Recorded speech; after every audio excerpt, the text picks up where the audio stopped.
Dopo tanti anni di Liguria, oggi ho scoperto le focaccette ripiene con la panissa. La mangio. Ciao.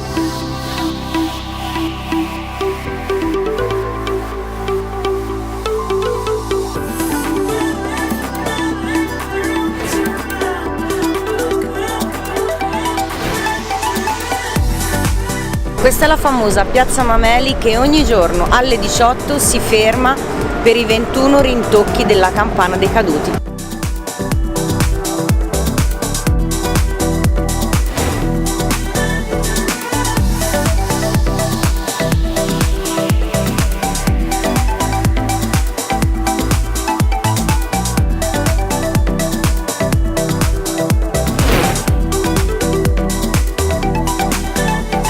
E a Savona si beve il vero chinotto di Savona. Ora andiamo ad assaggiarlo perché anche quello mi manca.